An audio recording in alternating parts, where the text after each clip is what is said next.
songs that you dug and for Oberdy and Maxwell to be given to people who like music like that, like Mary or whoever it is that needs a song.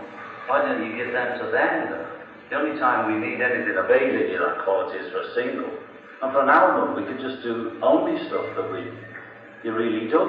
It seems mad for us to put a song on the album that nobody dug, including the guy who wrote it, just because it was going to be popular, you know.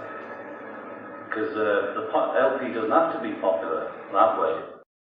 An audio recording there of part of a meeting held at Apple HQ on the 8th of September 1969 between John, Paul and George, taped for Ringo's benefit, who had been rushed to hospital that morning with an intestinal complaint. John led the meeting and suggested recording a new album after Abbey Road, which had recently wrapped, and a new single to be released just before Christmas.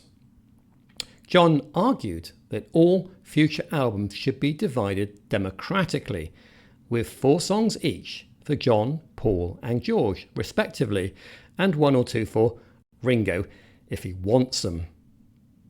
John's personal assistant Anthony Fawcett recorded the meeting, and in his excellent 1976 book One Day at a Time, we get in effect a transcript of part of the rest of the meeting.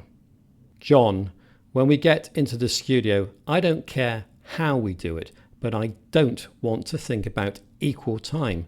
I just want it known I'm allowed to put 4 songs on the album whatever happens. I don't have to say, should we do it now? Because I think we'll all get fed up in 3 weeks, or actually the album will be full. Because actually we did 2 of Paul's last week, or 1 of Ringo's, or 1 of George's, whatever, and well, it's too late now. Next album. In a move to bust the myth of Lennon-McCartney, as John put it, he also proposed abandoning the Lennon-McCartney moniker, with all songs to be credited to the sole writer. Paul rejected John's suggestions and appeared on the tape either stoned or completely exhausted, possibly after the birth of his and Linda's first child, Mary. John went on: we always carve the singles up between us. We have the singles market. They, George and Ringo, don't get anything. I mean, we've never offered George B-sides. We could have given him a lot of B-sides, but because we were 2 people, you had the A-side and I had the B-side. Paul: well, the thing is, I think that until now, until this year, 1969, our songs have been better than George's. Now this year, his songs are at least as good as ours.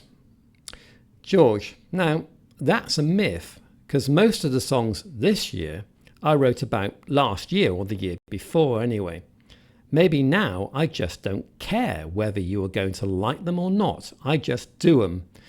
If I didn't get a break, I wouldn't push it. I just forget about it. Now for the last 2 years at any rate, I've pushed it a bit more.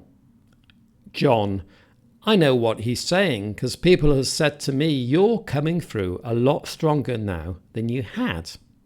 George: I don't particularly seek acclaim.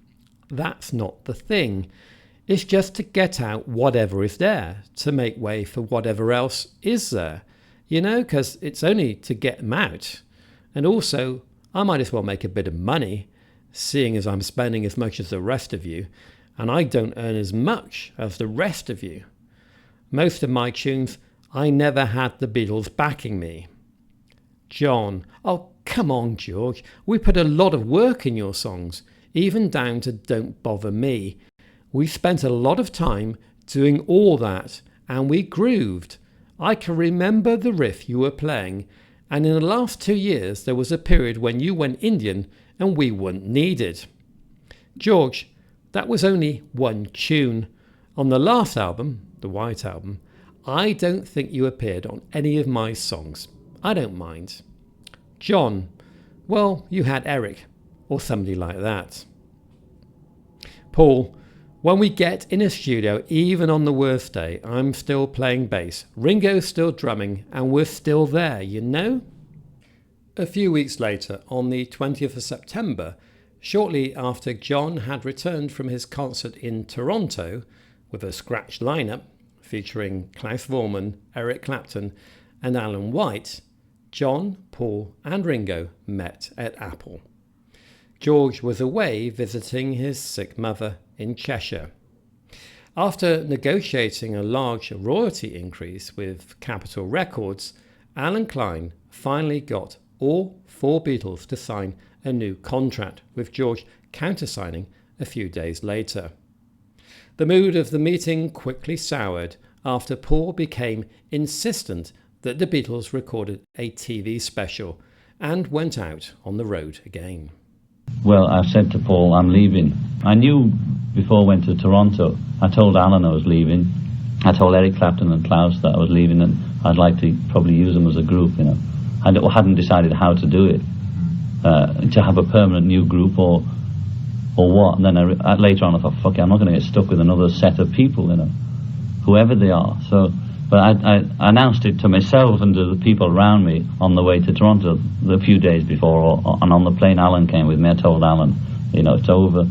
And then when I got back, there was a few meetings, and Alan had said, well, cool it, because there was a lot to do, you know, business-wise. It wouldn't have been suitable at the time, you know.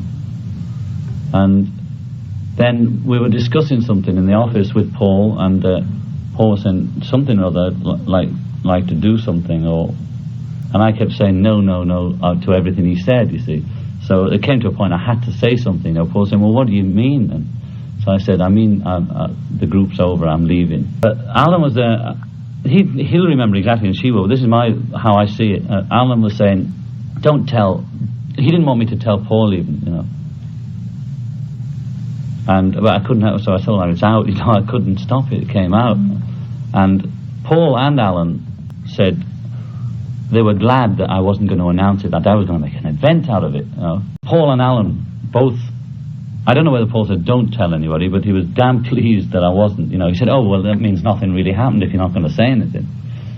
So that's what happened. Well, I mean, like anybody, when you say divorce, you know, the face goes all sorts of colours. It's like he knew really that this was the final thing, you know. And so, within the space of a few short weeks in September, discussions had swiftly turned from recording the next Beatles album and single to terminating the group for good.